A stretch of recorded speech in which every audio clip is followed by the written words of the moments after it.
in a funk. We're here to uncover positivity hacks. My name is Amy Ballantyne. Welcome to Power to the People Pleasers. I'm so excited to have my guest, Dr. Alan Lycka, here. Welcome, Dr. A. Thank you, Amy. It's so good to be here. I just love your energy already on this awesome day. And, with every podcast, I always start on Power to the People Pleasers. Have you ever been a people pleaser? And if so, how did that show up in your life? I have never been a people pleaser. I always like to dance to my own tune and do my own thing. But that doesn't mean I don't help people. And sometimes you have to bend a little bit in helping people. So I guess the definition comes down to what people pleasing is. If you're Mm. just doing it for the other person, the answer is you should really question why you're doing it. Yeah, for sure, for sure. And I know that in your former career, you had some pretty interesting things. I want to share your bio for all of our listeners, and we're going to dig into all about you. Dr. Alan Lycka suffered a near-death experience and sought renewal through the wisdom of human virtues that refocused him on a life of richness, appreciation, joy, and service. And we can feel that in your energy today. And you are now a full time, life changing speaker, acclaimed author, and transformational leader. And very cool, Dr. A was recently named as the speaker, mentor, and author of the year for 2024 by the IAOTP. So I am super pumped for our conversation today. Well, it's nice when you get little kudos like that for all the things you do in your life. So it's nice somebody notices it. Well, I notice and I appreciate the work that you do. And I love you used to be a cosmetic surgeon for 30 years. So very interesting. And I'd love to know what was the catalyst for leaving behind that cosmetic surgery to transition into the work you do in happiness? Well, a lot of it started back in 2003 with that near death experience you talk about. I was walking with my dear wife in Disneyland at that time and my youngest daughter. And my wife turned to me and she said, "What's wrong with you, hon?" I was taken aback. For once in my life, I hadn't said anything wrong. I hadn't done anything wrong. I hadn't even thought anything wrong. But she persisted. "What's wrong with you?" And I said, "Dear, I haven't got the faintest idea what you're talking about." She said, "Listen to your foot. It's flapping." I said, "Dear, that's the dumbest thing you ever said." She said, "No, it's not. Listen to it." And so my foot had suddenly and mysteriously developed a right foot drop. It was flapping on the pavement with each step I was taking. So she said, "Did you have a stroke?" I said, "Dear, you're a doctor. I'm a doctor. If I had a stroke, I'd be lying on the pavement saying something unimaginable." And she said, "Well, when you get back, you better get this checked out." Amy, when your significant other says that in that tone of voice, what do you do? You listen. Exactly. So I went to see friends that were doctors and they were befuddled. They didn't know what was wrong. So I went to see more and doctors and more doctors. And at the end of the day, I had CAT scans, brain scans, even scans. And at the Mhm. end of the day, they showed absolutely nothing.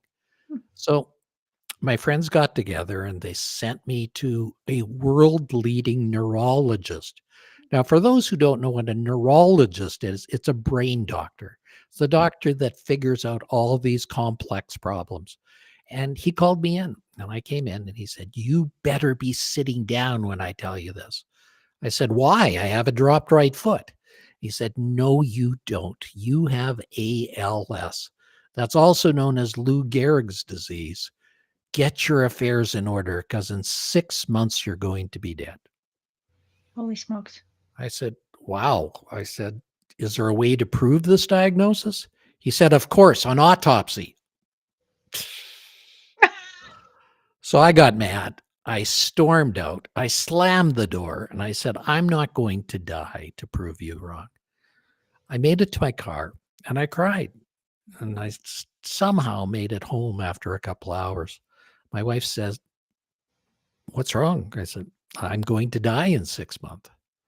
She said, "Why?" I said, "I've got ALS, Lou Gehrig's disease."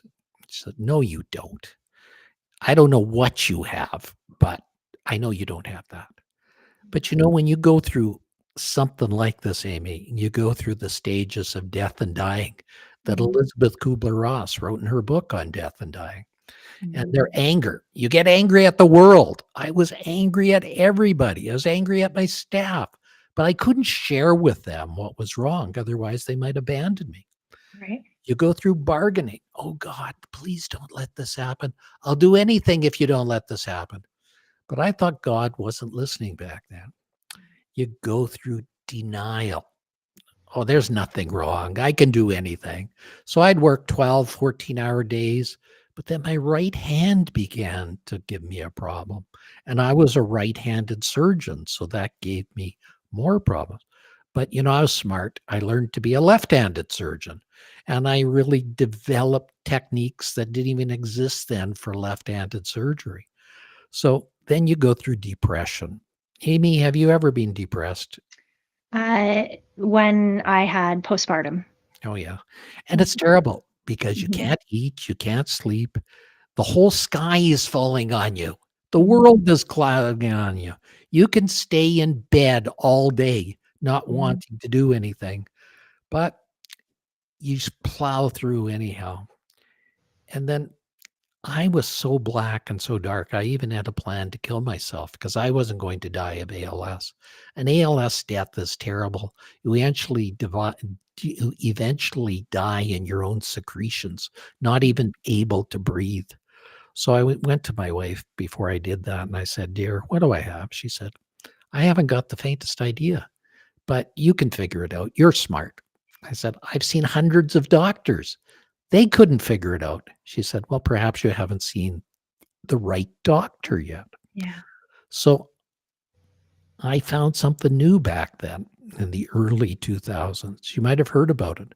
It's called the internet. You ever hear of that, Amy? You're so funny. Yeah. And, you know, back then it wasn't like the internet now. You Mhm. don't put things into Dr. Google and get an answer back. You would have to go on by dial on connections. I do remember that. Yeah, you put a phone on the cradle and it would go Yeah. for 15 minutes. And if it connected, you'd get to the other side. And you'd have to communicate by a primitive language called DOS because there was no memory in computers back then. Mhm. You couldn't do things like we do now. And I found a doctor in Colorado Springs, Colorado, that had a story very similar to mine. Mhm. And so he was dying, and I followed his story carefully. And he was on his deathbed. Doctors from around the world were coming to look at him and say goodbye to him because he was so well loved. And a doctor from Texas came up and said to him, "I don't think you have ALS." That doctor said, "What do I have?" He said, "I think you have chronic Lyme's disease. I think you've been bitten by a tick and it's mimicking ALS. And I'm going to start you on treatment. And if I'm right, I'll make you better." So that doctor, his name was David Marks, was like Lazarus. He arose from the dead. And within 2 weeks, he was completely better. And I knew I had to see David. I knew I had to talk to him. And I found him at a hospital in Colorado Springs, and we talked for hours. And he said, "Why don't you come down to see me?" I said, "When?" He said, "Right now." I said, "I can't. It's Thanksgiving in Canada. My wife's invited 30 people over. She'll kill me." He said, "Aren't there any planes in Canada?" So I went to my wife, my hat in my hand, and I said, "I'm not going to be here for Thanksgiving." She said, "Why?" I said, "There is a doctor in Colorado Springs that claims he can help me." She said, "What are you waiting for? I'll pack your bags for you." She did a 180-degree turn. So I'll drive you to the airport. So I got from Edmonton to Denver, a great flight. And then I got from Denver to Colorado Springs on a rinky dink puddle jumper. Have you ever been on a rinky dink puddle jumper? Yeah, a couple of times. Well, this one's Small. particularly bad because at the end of the day, the wind comes off the desert, which causes turbulence. So the plane will be flying around and it'll drop 100 feet without warning. Then it'll climb back to its height and it'll drop 200 feet without warning. Then it'll climb to this height. Then it'll drop 300 feet without warning. Oh, what a flight from hell. Mhm. 15-minute flight. And everybody who got off was green. And I crawled off. And there was David on the tarmac to meet me. He said, "You're not looking good." And I said, "I'm not feeling good." He said, "It was probably a metaphor for what's going on in your life." And we talked for hours. And David said, "I think history has repeated itself. I'm going to start you on treatment." And he did. And that's why I'm here to this day. And I was able to lead the field of cosmetic surgery for 30 years until I walked away in 2019. It was time. I said, time to do other things. Mm. And I wrote a best-selling book and I run a syndicated radio show with 7 million listeners. And it's been a great journey. But you see, God was listening to me, but in a different way. Wow. I'm so, so glad that you found Dr. Marks. Yes, for sure. Wow. And it was a great journey, as I said. He Wow. taught me a lot of things, showed me a lot of things, and gave me hope, gave me Yeah. things that I couldn't have otherwise. Yeah. Wow. I really appreciate you sharing that story with me, and I'm glad that things are going better and you're doing amazing in this new journey. And we're here today talking for those people who are feeling in a funk. You are a positivity expert, and I'd love if you might share some positivity hacks to help You know, us. when people are in a funk, they have to realize they've come through worse storms than they're in right now. Everybody has had valleys in their life. I'd like you to think of those valleys because it's in the depth of those valleys that we can see the heights of the mountains. And when we get to those heights of the mountains, it's just so much better. You know, it's not falling down that matters. It's getting up that matters. It's not falling down 9 times. It's getting up 10. You know, we're all going to have challenges. We're going to have funks. You know, we're all going to have rejection. Failure is not the opposite of success. It's part of success. And I always think of fear as being my biggest obstacle. Mm, And the words that Samuel Longkern Clemens, Mark Twain said about fear. He said, "You know, I've had hundreds of fears in my life, some of which came true." mm, And that's what you got to realize, that 95% of those things you fear are not real. They're ghosts, they're apparitions, and they don't even exist. They're not going to come true. So, you know, when you get into that, you have to realize those things. I like to think of some great things that have happened in life for people and how, you know, the 4-minute mile mm, was broken in 1954. Now, before that, it was thought to be impossible. It was thought that if a person even approached it, they'd die, they'd have a massive spasm or their mm, heart would go into failures.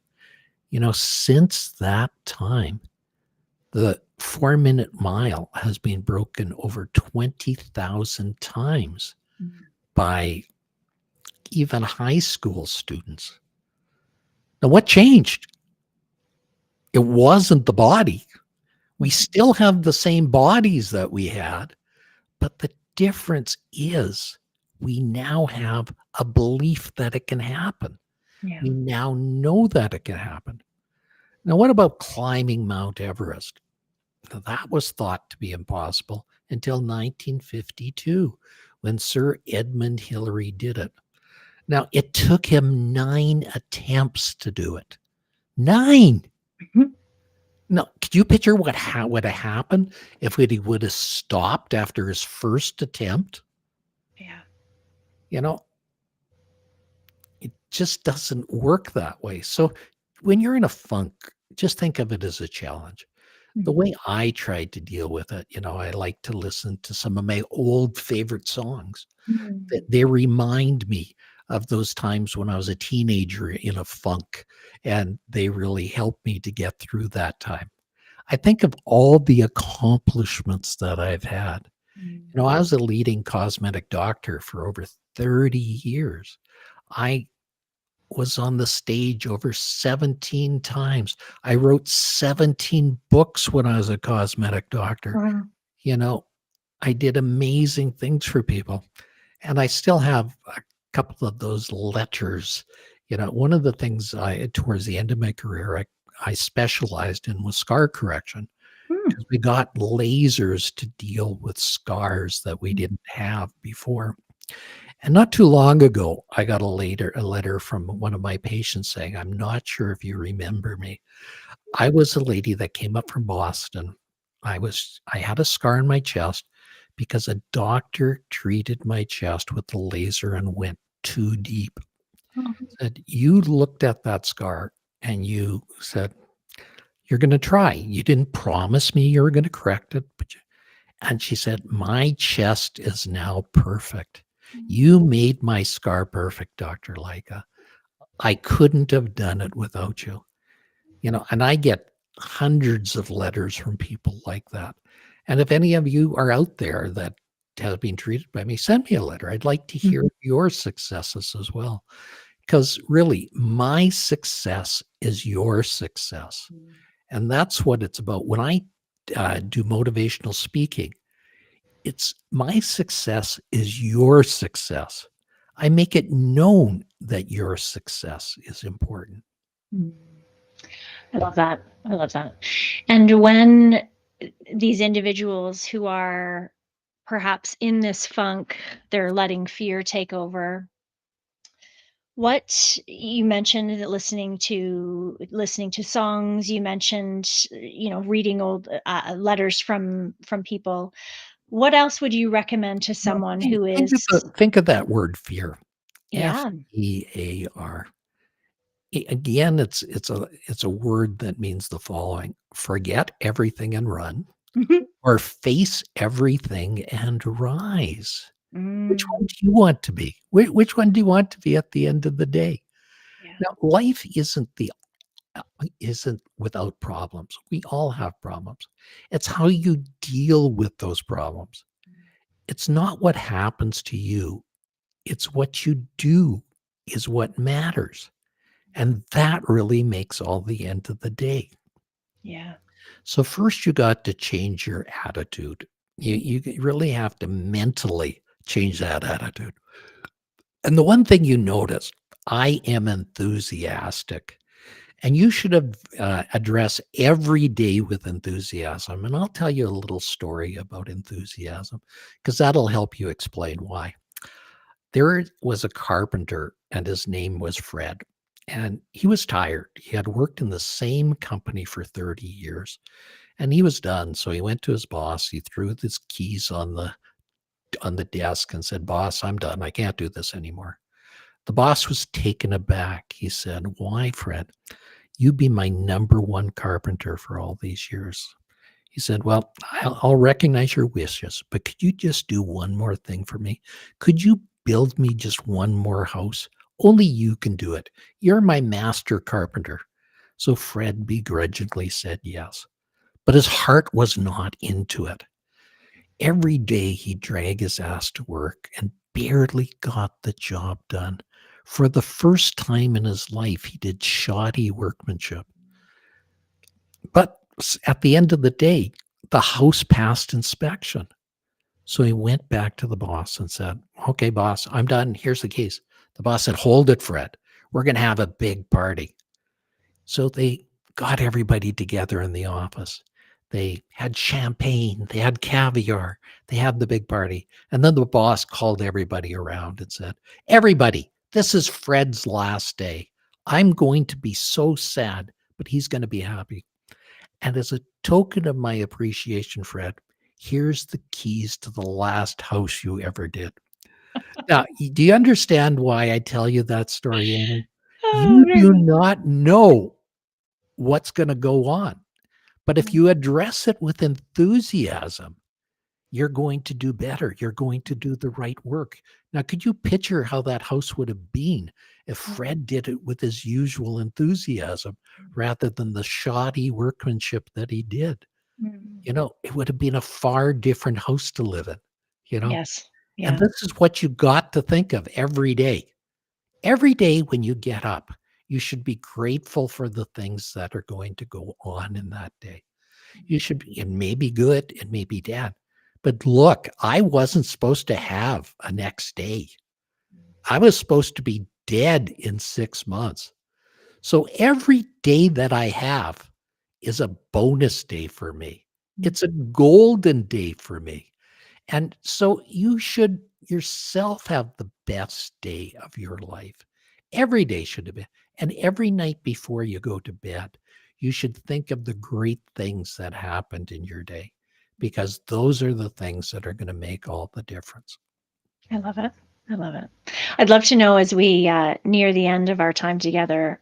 I'm a big fan of uh, people call them positive affirmations, self talk.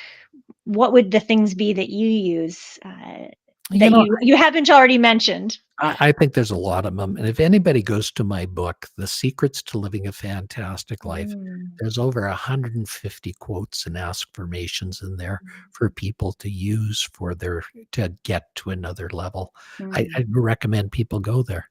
And if anybody would like to know where they are on the journey to a fantastic life, take the test. I have a little questionnaire out called the Life Quality Assessment. Lifequalityassessment.com. 25 short questions, which will show you exactly where you are in the journey and a manual that'll take you to the next level.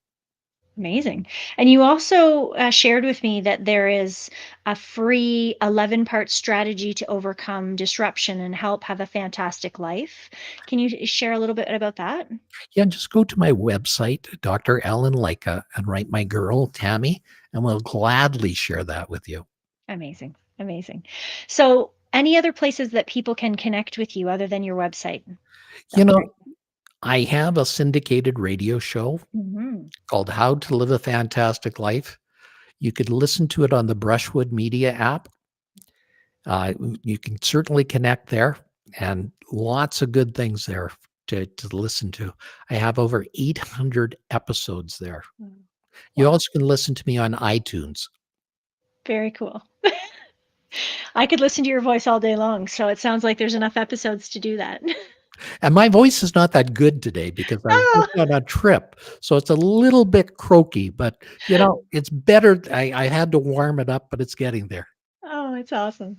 Well, I really greatly appreciate you being here today and sharing your incredible story and your wisdom. I thank you so much. Thank you for having me. This is indeed a pleasure, Amy. And for all of those listening, I enthusiastically appreciate you as well. This podcast wouldn't be what it is without all of our amazing listeners. So, uh, signing off on Power to the People Pleasers. Stay tuned for the next episode coming soon. Have a great day.